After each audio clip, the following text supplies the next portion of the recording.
ஹரியானாவோட அரசியல் நிலவரம் வேற மாதிரியான திசையை நோக்கி நகர்ந்திருக்கிறதுனால அங்க என்ன மாதிரியான மாற்றங்கள் ஏற்படும் அப்படிங்கிற ஒரு எதிர்பார்ப்பு இருக்கு.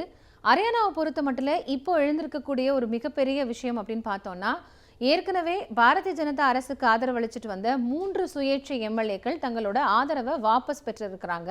அந்த 3 பேருமே காங்கிரஸுக்கு ஆதரவாக நாங்க இனிமே வரக்கூடிய தேர்தலில் பிரச்சாரம் பண்ண போறோம் அப்படிங்கறது அதிகாரப்பூர்வமா அறிவிச்சிருக்கிறாங்க. இந்த அறிவுக்கு பின்னாடி இருக்கக்கூடிய காரணம் என்ன அப்படின்னு பார்த்தோம்னா, அரசு இந்த கடந்த 4.5 ஆண்டுகளாக விவசாயிகளுக்கும் சரி மக்களுக்கும் சரி போதிய அளவிலான அந்த வசதிகளை ஏற்படுத்தி தரல, விவசாயிகளை புறக்கணிக்கக்கூடிய விஷயங்களை செஞ்சிருக்கிறாங்க. அது மட்டும் இல்லாம வேலை வாய்ப்பின்மை, பணவீக்கம் இது போன்ற நிறைய காரணங்களை சுட்டிக்காட்டி தங்களோட அந்த பிரஸ் ரிலீஸ்ல அவங்க குறிப்பிட்டு பேசியிருந்ததை நம்ம பார்த்திருந்தோம்.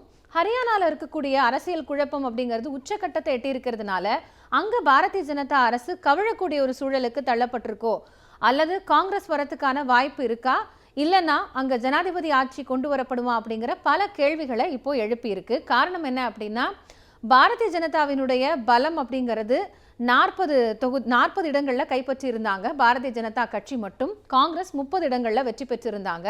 அதே மாதிரி அங்க மாநில கட்சியாக சொல்லப்படக்கூடிய ஜனநாயக் ஜனதா பார்ட்டி அப்படின்னு பார்த்தோம்னா அவங்க 10 இடங்கள்ல வெற்றி பெற்றிருந்தாங்க.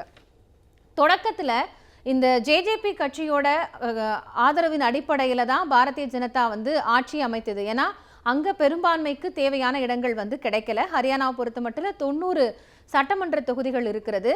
இப்போ நடக்கக்கூடிய இந்த மக்களவை தேர்தலை எதிர்நோக்கி 2 தொகுதிகள் எம்எல்ஏக்கள் ராஜினாமா செஞ்சிருக்கிறதுனால அந்த 2 தொகுதிகளுமே காலியாக இருப்பதாக அறிவிக்கப்பட்டிருக்கு. அதனால 88 உறுப்பினர்கள் தான் தற்போதைய நிலவரப்படி ஹரியானால இருக்கிறாங்க. அப்ப அந்த 88 உறுப்பினர்களை பார்க்கும் பொழுது 45 அப்படிங்கிறது மெஜாரிட்டிக்கு தேவையானதாக இருக்கிறது. ஏற்கனவே பதவி ஏற்றதிலிருந்தே தொடர்ந்து ஹரியானா அரசுல நீடிக்கக்கூடிய குழப்பம் அப்படிங்கிறது இப்போ உச்சக்கட்டத்தை எட்டி இருக்கு அப்படின்னு தான் சொல்லணும்.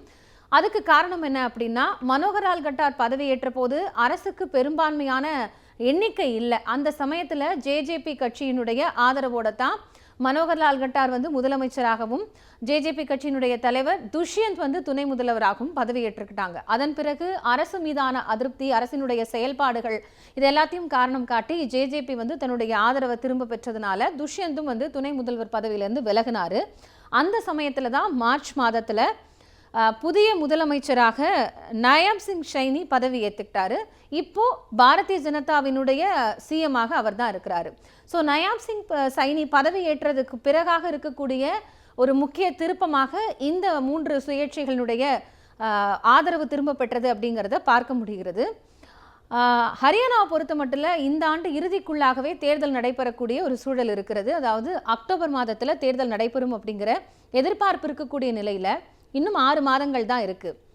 ஏற்கனவே துஷ்யந்தனுடைய கட்சி தன்னுடைய ஆதரவை திரும்ப பெற்ற போது அப்போ பிஜேபிக்கு ஒரு நம்பிக்கை வாக்கெடுப்பு மூலமாக தன்னுடைய பெரும்பான்மை நிரூபிக்க வேண்டிய சூழல் ஏற்பட்டது. அந்த சமயத்துல சுயேட்சைகளோட ஆதரவோட தான் 46 அப்படிங்கிற ஒரு எண்ணிக்கையை பாரதிய ஜனதா எட்டி ஆட்சியில தொடர்ந்துட்டு இருக்காங்க. ஆனா இன்னைக்கு ஏற்பட்டிருக்கக்கூடிய இந்த பொலிட்டிக்கல் சினாரியோ வச்சு பார்க்கும் பொழுது அது காங்கிரஸுக்கு ஆதரவான ஒரு மனநிலையை மக்கள் மத்தியில் ஏற்படுத்தியிருக்கு அப்படின்னு முன்னாள் முதலமைச்சரும் அங்க இருக்கக்கூடிய காங்கிரஸ் தலைவருமான பூபேந்திர சிங் ஹூடா சொல்லியிருக்கிறாரு. அந்த அடிப்படையில் பார்த்தோம்னா இப்ப இருக்கக்கூடிய சூழலை பொறுத்து காங்கிரஸுக்கு சாதகமான ஒரு அம்சம் நம்பர்ஸ் அடிப்படையில் இருக்கா அப்படின்னு பார்த்தோம்னா, அதுக்கு காரணங்கள்ல சில விஷயங்களாக அரசியல் உற்று நோக்கக்கூடிய விமர்சகர்கள் முன்வைக்கிறாங்க. அதாவது 30 இடங்கள்ல காங்கிரஸ் வெற்றி பெற்று தனக்கான இடத்தை தக்க வச்சிருக்கிறாங்க. இப்போ ஆதரவளிக்கக்கூடிய சுயேட்சை உறுப்பினர்கள் அப்படின்னு எடுத்துக்கிட்டோம்னா 3 பேர். அது மட்டும் இல்லாம ஜேஜேபியும் வரக்கூடிய தேர்தலில் காங்கிரஸோட நாங்க ஆதரவு கொடுக்க தயாரா இருக்கிறோம். அதே மாதிரி இந்த நம்பிக்கை வாக்கெடுப்புக்கு தேவைப்பட்ட அவங்களோட ஆதரவு கிடைக்குமா, அதை காங்கிரஸ் பெறுமா அப்படின்னு பார்த்தோம்னா அந்த 10 நம்பர்ஸும் அவங்களுக்கு இருக்கு. அது மட்டும் இல்லாம ஏற்கனவே அங்க இருக்கக்கூடிய 2 முக்கியமான அந்த மாநில கட்சிகள் அப்படின்னு சொல்லப்படுகிறது. ஹரியானா லோக்ஹித் பார்ட்டி பாரதிய ஜனதாவோட இருக்கிறாங்க. இந்தியன் நேஷனல் லோக்தள் கட்சி தன்னுடைய ஆதரவை காங்கிரஸுக்கு தான் தரப்போறேன் அப்படிங்கிறதையும் தெளிவுபடுத்தியிருக்கிறாங்க. ஸோ அந்த அடிப்படையில் பார்க்கும் பொழுது கிட்டத்தட்ட 44 இடங்களை காங்கிரஸும் ஆதரவு உறுப்பினர்களோட சேர்த்து ஓரளவுக்கு கொண்டு நிறுத்த முடியும். ஆனால் 2 கட்சிக்குமே, பாஜகவுக்கும் சரி காங்கிரஸுக்கும் சரி, பெரும்பான்மை இல்லை அப்படிங்கிறது தான் இந்த எண்ணிக்கை நமக்கு காட்டுது.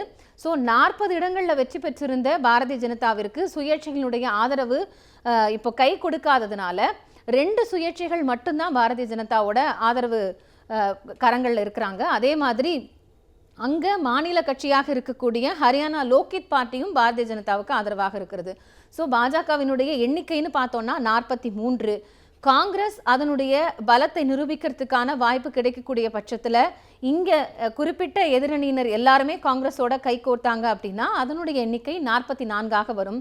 ஸோ பெரும்பான்மைக்கு 45 இடங்கள் இப்போ தேவைப்படுறதுனால அங்கே பாஜகவினுடைய அரசு ஒரு மைனாரிட்டி அரசாக இருக்குது. அதனால முதலமைச்சர் ஷைனி தன்னுடைய பதவியை ராஜினாமா செய்யணும், ராஜினாமா செஞ்சுட்டு ஜனாதிபதி ஆட்சி கொண்டு வரப்படணும் அப்படிங்கிற ஒரு கருத்தை காங்கிரஸ் முன்வைக்கிறாங்க. அது மட்டும் இல்லாமல் வரும் 25ஆம் தேதி ஹரியானா மாநிலம் மக்களவை தேர்தலை சந்திக்க இருக்கிறதுனால அந்த தேர்தலை ஒட்டியே சட்டப்பேரவைக்கான தேர்தலை அறிவிக்க வேண்டும் அப்படிங்கிற ஒரு மிக முக்கியமான கோரிக்கையும் எழுந்திருக்கு. ஸோ கிரவுண்டோட நிலவரத்தைப்படி பார்க்கும்பொழுது 2 கட்சிக்குமே இப்போதைக்கு பெரும்பான்மை இல்லை. அங்கே ஒரு தொங்கு சட்டமன்றம் தான் அமைந்திருக்கக்கூடிய ஒரு சூழல் இருக்கிறது. ஆனால் எங்களுக்கு எந்த பிரச்சனையும் இல்லை, தேவைப்படக்கூடிய நேரத்தில் சுயேட்சைகள் மற்றும் சில கட்சிகளுடைய ஆதரவோடு நாங்கள் பெரும்பான்மையை நிரூபிப்போம் அப்படின்னு முதலமைச்சர் ஷைனி நம்பிக்கையோடு குறிப்பிடுறாரு. ஆனால் இதில் இருக்கக்கூடிய ஒரு சட்ட சிக்கல் என்னன்னு பார்த்தோன்னா, ஏற்கனவே நம்பிக்கை வாக்கெடுப்பு மார்ச் மாதத்தில் தான் நடந்திருக்கு அப்படிங்கிறதுனால மீண்டும் ஒரு நம்பிக்கை வாக்கெடுப்பு நடத்துறதுக்கு குறைந்தது 6 மாத காலம் ஆகும். அந்த 6 மாத காலத்துக்குள்ளாகவே ஹரியானாவில் சட்டப்பேரவை தேர்தல் எதிர்வரும் அப்படிங்கிறதுனால அங்கு விரைவில் ஜனாதிபதி ஆட்சி அமல்படுத்தப்படுமா அல்லது எது போன்ற ஒரு முடிவுகள் எடுக்கப்படும் அப்படிங்கிற எதிர்பார்ப்பு இப்போ பலமாக எழுந்திருக்கு. இதில் காங்கிரஸ் எது போன்ற யுக்திகளை கையாண்டு வரக்கூடிய தேர்தலை சந்திக்க போகுது அப்படிங்கிற ஒரு கேள்வியையும் முன்வைக்கக்கூடியதாக இருக்கு.